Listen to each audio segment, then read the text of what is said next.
Welcome to our tutorial about the Create Sketch from Selection tool.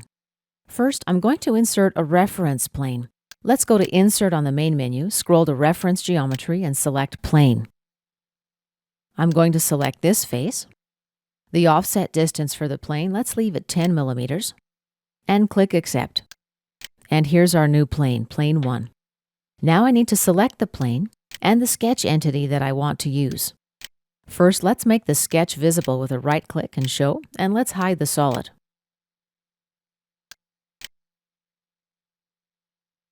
Now let's right-click here and select Chain.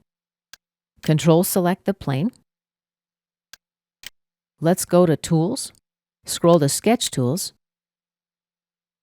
and choose Create Sketch from Selections.